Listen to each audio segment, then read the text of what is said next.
If we all knew we could predict what tomorrow would be, I think all of us will be very rich. But we don't know. We do not know. And there's a difference between uncertainty and risk. There's a difference between uncertainties and risk. Risk, the business people, those who, the EcoBank people can tell you, they can manage risk because they can hedge against risk. But when you have uncertainties, you don't know that an earthquake is going to happen tomorrow. You don't know that a tunnel is going to be blown out. You don't know that something is going to happen. You can never manage and plan for it. And so if we want the Africa that we want, what is it? What is the Uganda that you want? What is the Uganda that is what? You cannot say the Uganda that you want is what President Museveni wants. I don't think he himself thinks that way. I think he himself spends a number of nights thinking of what kind of Uganda can I leave behind. And every leader would have to do that. And that is what is required.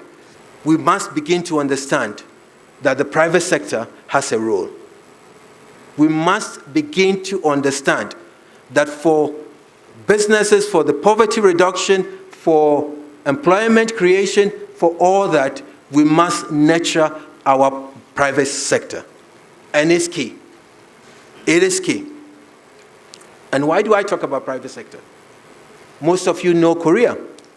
You hear about Korea. I mean the southern part of Korea. You hear the northern part gets into the news for other reasons. But the reason, and again, you can talk about India, you can talk about China. What makes the difference is the private sector. The private sector in the sense that if you look at first the government has to be in there to provide the infrastructure. The government has to be in there to lay down a regulatory framework in order to allow businesses to function.